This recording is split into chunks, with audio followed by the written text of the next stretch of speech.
Hi friends, ఎలా ఉన్నారు? మేమైతే బాగున్నాం ఫ్రెండ్స్. మా పిల్లలకి అకాడమిక్ ఇయర్ స్టార్ట్ అయింది కాబట్టి బుక్స్ తీసుకొని వచ్చాము. బుక్స్ అయితే చాలా ఉన్నాయి ఫ్రెండ్స్.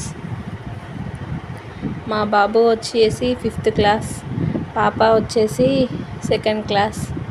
వాళ్ళ బుక్స్కి అయితే నేను ఇప్పుడు కవర్ వేయాలంట. కవర్ వేస్తే రేపు మార్నింగ్ స్కూల్కి తీసుకెళ్తారు.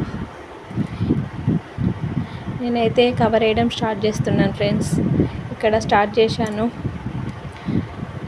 కవర్ వేయడానికి అయితే చాలా సమయం పడుతుంది ఫ్రెండ్స్. మా పిల్లలకైతే డిన్నర్ కూడా లేట్ అయింది. చివరికైతే కవర్ వేయడం కంప్లీట్ చేశాను ఫ్రెండ్స్. ఇద్దరు వాళ్ళ బుక్స్ వాళ్ళు షేర్ చేసుకున్నారు. సబ్స్క్రైబ్ చేసుకోండి ఫ్రెండ్స్. Okay friends, bye.